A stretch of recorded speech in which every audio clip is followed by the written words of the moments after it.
The sky above New York blazed with unusual lights as the massive alien ship descended through the clouds. People gathered in streets, on rooftops, and in parks, their faces upturned in wonder and fear. This moment, humanity's first contact with intelligent life from beyond Earth, unfolded not with the violence of invasion but with the cold calculation of assessment. Tom Reed stood among the crowd in Central Park, his engineering background making him more curious than terrified. At 32, with plain features and an unremarkable build, Tom had never imagined becoming part of history. He worked at a local power plant, lived in a modest apartment, and until today, believed space was too vast for aliens to ever find Earth. "They're actually landing," whispered someone nearby, as the sleek vessel, shaped like a massive teardrop of polished metal, settled onto the great lawn. When the alien delegation emerged, the collective gasp was audible across the park. Tall, elegant beings with iridescent skin moved with fluid grace down a shimmering ramp. Behind them came representatives of other species, some insectoid, others vaguely reptilian, and a few so strange they defied easy description. They called themselves the Stellar Union, a coalition of 23 advanced species that had ruled the galaxy for over 10,000 years. 3 days later, Tom found himself in an unlikely position.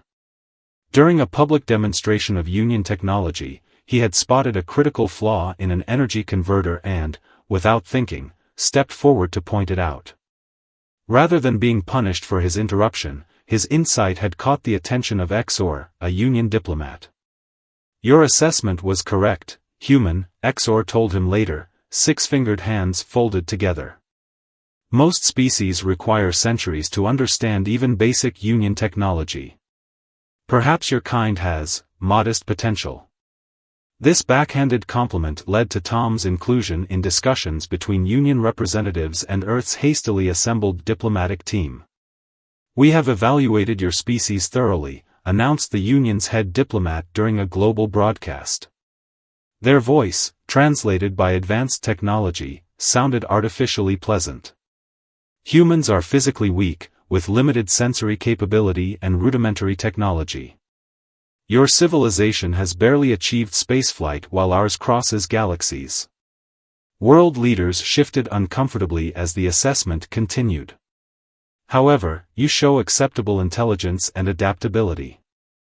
The Union offers Earth-protected status within our domain." That night, Tom reviewed the Union's generous offer with growing unease. Protected status meant Earth would receive basic technological assistance and defense from outside threats. In exchange, humans would provide labor, resources, and complete compliance with Union directives. "They're making us servants," Tom told his sister Lisa over the phone. "They've dressed it up in diplomatic language, but that's what it amounts to." "Do we have a choice?" Lisa asked. "You've seen their ships, their technology. We can't exactly say no." She was right. When Earth's representatives requested time to consider, the Union commander had casually mentioned that non-compliant worlds typically experienced natural disasters shortly after contact. A week later, Earth officially accepted its position in the galactic hierarchy.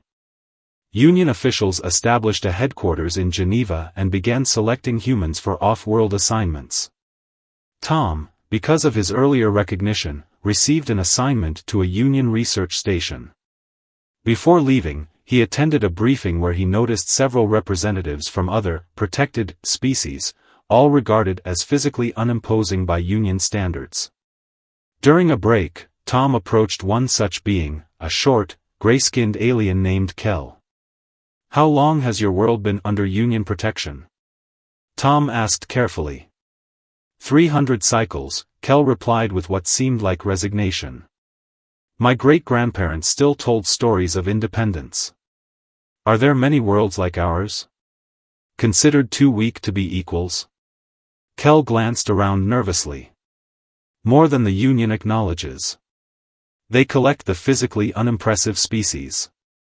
Yet they seem particularly interested in humans. Why would they care about us specifically?" Tom wondered. "I don't know," Kel whispered. But I've overheard things. The Union leaders seem concerned about some human quality. Something they can't measure or understand. As Tom boarded the transport ship bound for his new assignment, he couldn't shake the feeling that humanity's apparent weakness might conceal something the mighty Stellar Union truly feared. 5 years passed since Earth joined the Stellar Union. Humans now worked throughout Union space, mostly in service roles, maintenance, support staff, and manual labor. Their protected status had proven to be little more than glorified servitude. Tom Reed had spent these years working as a systems technician on Outpost Vega, a massive Union space station serving as a hub for scientific research. The curved metal corridors had become familiar, as had the daily routine of being treated as an intellectual inferior by most Union species. Careful with that panel, human. It's worth more than your entire planet's economy, sneered a tall Dretian supervisor as Tom repaired a communication array. Tom nodded respectfully while continuing his precise work. He had learned to wear a mask of simple compliance that concealed his true thoughts. Behind this facade, he observed, listened, and remembered everything. In the station's lower levels, Tom had formed an unlikely friendship with Jack, a historian from the Talari people, another protected species who had been under Union control for centuries. Jack's people resembled humans but with violet skin and four-fingered hands. "I've found something you should see," Jack whispered during their shared meal break, sliding a small data crystal across the table. Ancient records are not included in official Union history. Later that night, Tom reviewed the files in his quarters. They contained fragmented references to early Union encounters with emotion-driven species. One passage caught his attention: humans display unusual neurological patterns when processing emotional stimuli. Further study required before full integration. A communication alert interrupted his reading. It was a message from Earth, specifically from Dr. Emma Miller, a neuropsychologist he had met briefly during his initial Union orientation. The message contained only a time and location aboard the station, with the cryptic addition, "We need your observations." The following day, Tom met Dr. Miller in an unused storage compartment. To his surprise, 3 other humans were present as well. "We've been watching you, Tom," Dr. Miller said without preamble. "You see things others miss. You build relationships across species.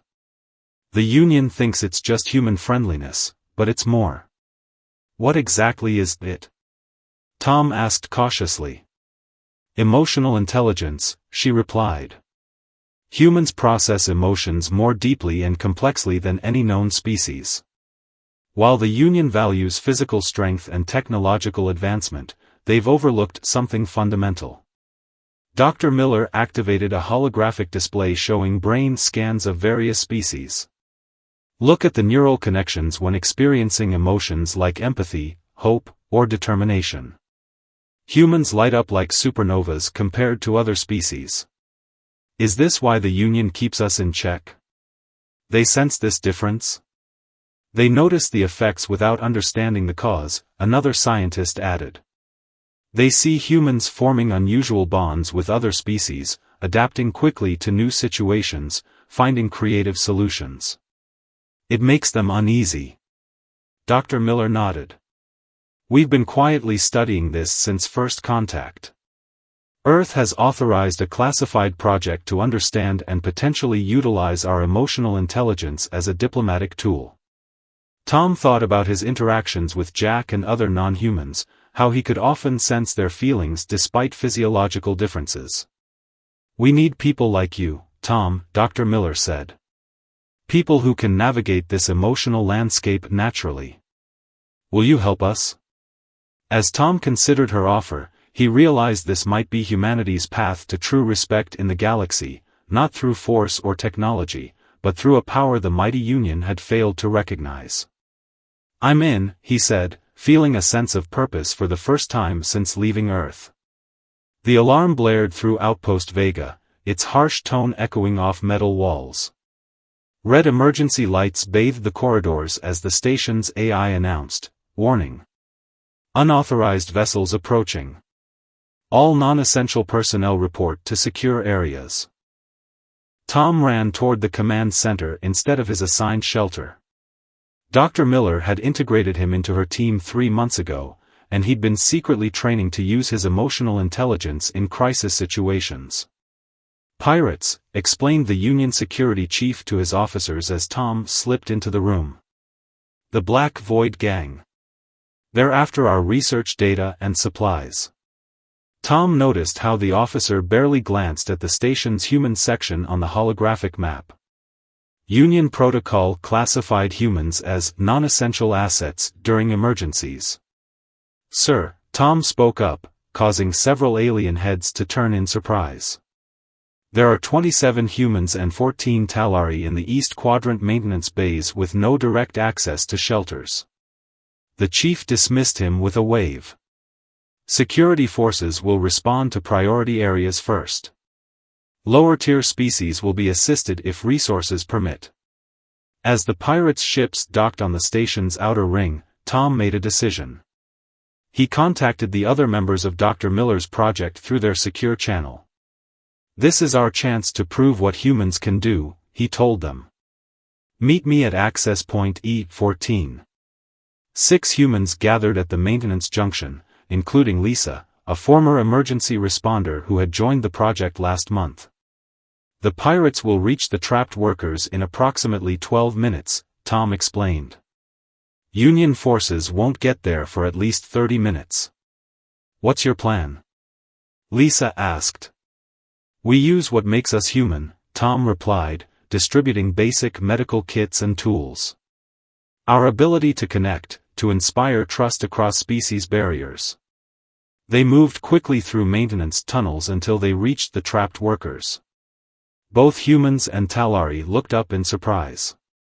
"We're here to help," Tom announced, then did something unprecedented. He addressed the Talari workers directly instead of following Union protocol of speaking only to their supervisor. "We need to work together to secure this area." The Talari hesitated, unused to being treated as equals. Tom focused, letting his genuine concern flow freely rather than hiding his emotions as Union etiquette demanded. "I understand you're afraid," he said softly. "We all are. But together, we have a better chance."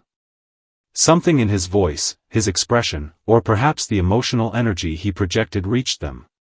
A Talari worker stepped forward. "Tell us what to do," he said. 2 months after the pirate attack, Tom sat with Dr. Miller in her small office deep within the human section of Outpost Vega. Their success in protecting both human and Talari workers had been remarkable. They had organized an effective defense and even rescued several wounded aliens before Union security forces arrived. "The Union officially deemed our actions unusually resourceful for lower-tier species," Dr. Miller said, reading from a report. "They've recorded it as an anomaly, nothing more." "But we know better," Tom replied. "The way we connected with the Talari, how quickly we formed a unified group, it worked exactly as your research predicted." Dr. Miller nodded. "My team has analyzed the data from your neural monitors during the crisis. The emotional resonance you established was stronger than anything we've measured before. But we need more than isolated incidents to change our status in the Union." "Then we build on this," Tom said.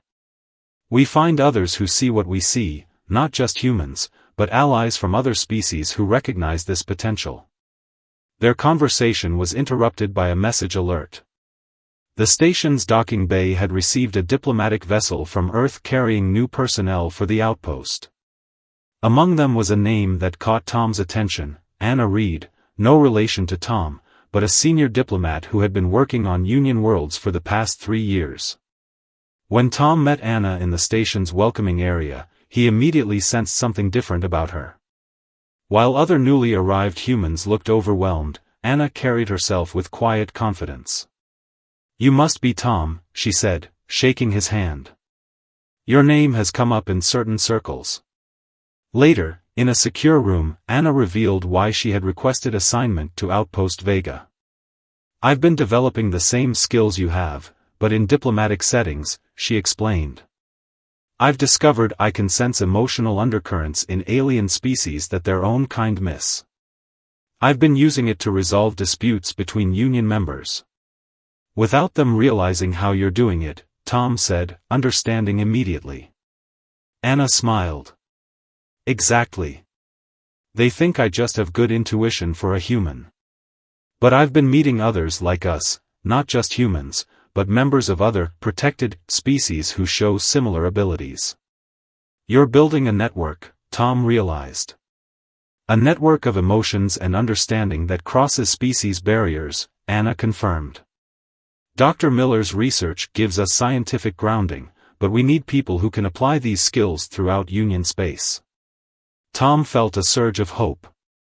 The Union thinks strength comes from technology and physical power.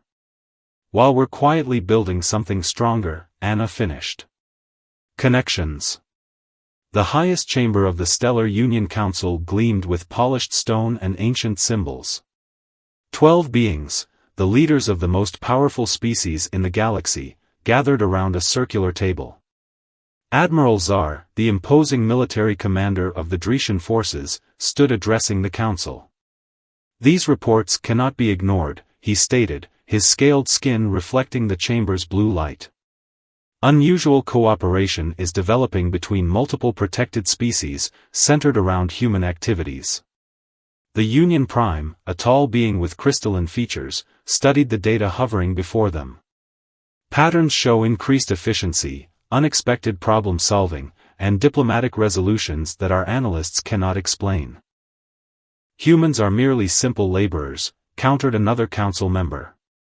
Then explain this, Admiral Zar demanded, projecting a hologram showing the recent resolution of a centuries-old conflict between two mining colonies. A human diplomat named Anna Reed mediated this dispute in 3 days when our experts failed for decades. Murmurs filled the chamber as the council reviewed more incidents across Union space.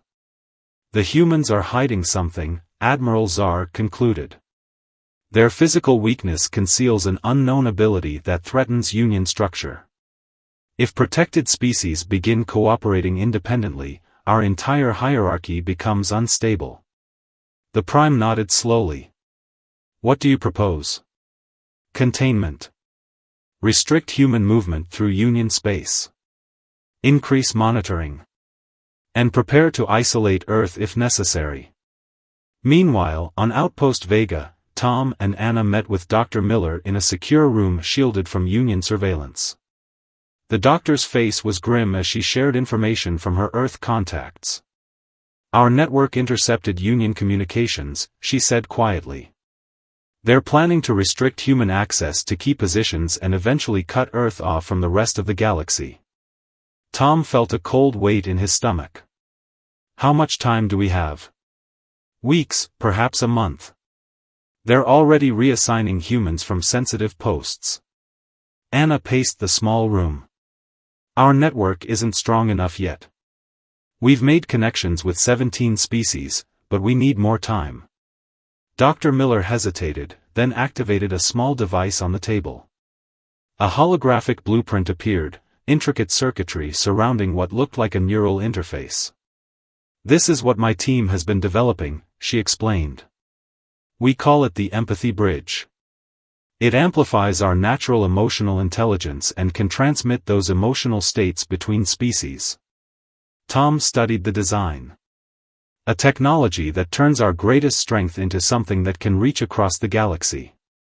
It's untested, Dr. Miller warned. But it may be our only chance before the Union cuts us off completely.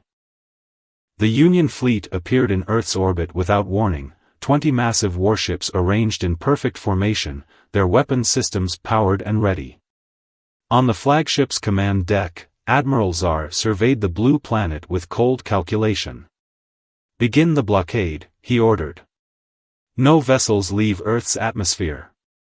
Prepare to disable their global communication systems. On Earth, governments scrambled to respond to the sudden show of force. Union representatives delivered their message with mechanical precision, humans had violated their protected status agreement by engaging in unauthorized diplomatic activities. All off-world humans were being recalled, and Earth would be isolated for the safety of the galactic community. Unknown to Admiral Zar, Tom and Anna had reached Earth 3 days earlier aboard a Talari transport ship, smuggling Dr. Miller's completed empathy bridge device. In an underground facility beneath the old United Nations building, they met with Earth's leaders and representatives from their secret network, both humans and allies from 12 other species who had slipped through the Union's net. "The bridge is ready," Dr. Miller announced, displaying the device, smaller than expected, a silvery disc with intricate circuitry. "But we need a way to broadcast its effect beyond Earth." "The Union communication satellites," suggested Tom. "They're designed to transmit to every Union world simultaneously." A Talari engineer nodded. "We could redirect the signal, but we would need access to their main communication hub on their flagship." Anna stepped forward. "I can get us there. As a diplomat, I still have access codes. They won't work for long, but maybe long enough." As Union forces began disabling Earth's defense systems, a small ship rose from a hidden launch facility. Aboard were Tom, Anna, and a team of 6 others, representing humans, Talari, and 2 other protected species. Each carried a personal empathy bridge connection. "They'll detect us soon," warned the pilot as they approached the Union flagship using a stealth field developed by their network. "We just need to reach the communication hub," Tom replied. "Once the bridge is connected to their system, everyone will understand." The ship docked at an auxiliary maintenance port, triggering alarms throughout the flagship. Admiral Zar received the alert with grim satisfaction. The humans attempt a futile gesture of resistance, he told his officers. "Capture them, and we'll make an example for the rest of their kind." As Union security forces converged on the maintenance sector, Tom activated his personal empathy bridge. For the first time, he directed all his emotional energy not toward hiding his feelings, but toward broadcasting them at full intensity. The Union security forces rushed forward, weapons raised, then suddenly stopped. The first line of soldiers swayed, their eyes widening behind tactical visors. Tom stood before them, the empathy bridge device glowing in his hand as he projected not fear, not anger, but understanding. "We don't need to fight," he said simply. The soldiers looked at each other in confusion, feeling emotions that weren't their own, human emotions, powerful and clear, flowing through their minds like a warm current. While Tom held the security team's attention, Anna and their allies raced toward the communication hub. Union officers tried to stop them but hesitated when faced with the strange emotional energy emanating from the intruders. "This is impossible," gasped a Dretian lieutenant as Anna's projected emotions, hope, determination, compassion, washed over him. "What is this power?" In the command center, Admiral Zar watched in disbelief as his crew began removing their weapons, speaking with the invaders instead of capturing them. "Continue the attack on Earth," he ordered, his voice harsh. "These humans are using some kind of mind control." Anna reached the communication hub, connecting the main empathy bridge to the Union's galactic network. "Ready," she called to their team members stationed around the ship. Tom joined her, placing his hands on the console. "Now we show the galaxy what humans can really do." They activated the device together, and the effect was immediate. The empathy bridge amplified their emotional intelligence 1,000-fold, broadcasting through the Union's own communication system to every connected world, ship, and station in the galaxy. On Union homeworlds, beings of all species suddenly stopped, overwhelmed by unfamiliar sensations. For the first time, they truly felt the experiences of others, the daily struggles of lesser species, the hopes of beings they had dismissed, the simple joy of connection without hierarchy. Admiral Zar staggered as the wave hit him, emotion breaking through his disciplined mind. Memories flashed, humans working tirelessly on Union ships, protected species supporting the Empire while receiving nothing in return. For the first time, he felt their perspective. "Stand down," he whispered, then louder, "Stand down. Cease all hostile actions." Across the galaxy, protests erupted as billions of beings demanded change. Union leaders, themselves affected by the empathy bridge, called an emergency council. 3 weeks later, Tom and Anna stood in the reformed Galactic Council chamber, now expanded to include representatives from all species, protected and dominant alike. "Humanity's strength was never in our bodies or our technology," Anna addressed the assembly. "It was in our hearts, our capacity to feel, to connect, to build bridges instead of walls." The new council voted unanimously to establish a galaxy based on mutual understanding rather than dominance. Humans, once dismissed as weak, became the most sought-after diplomats and mediators in the new galactic order. The secret weapon had been inside humanity all along, not the ability to destroy, but the power to understand.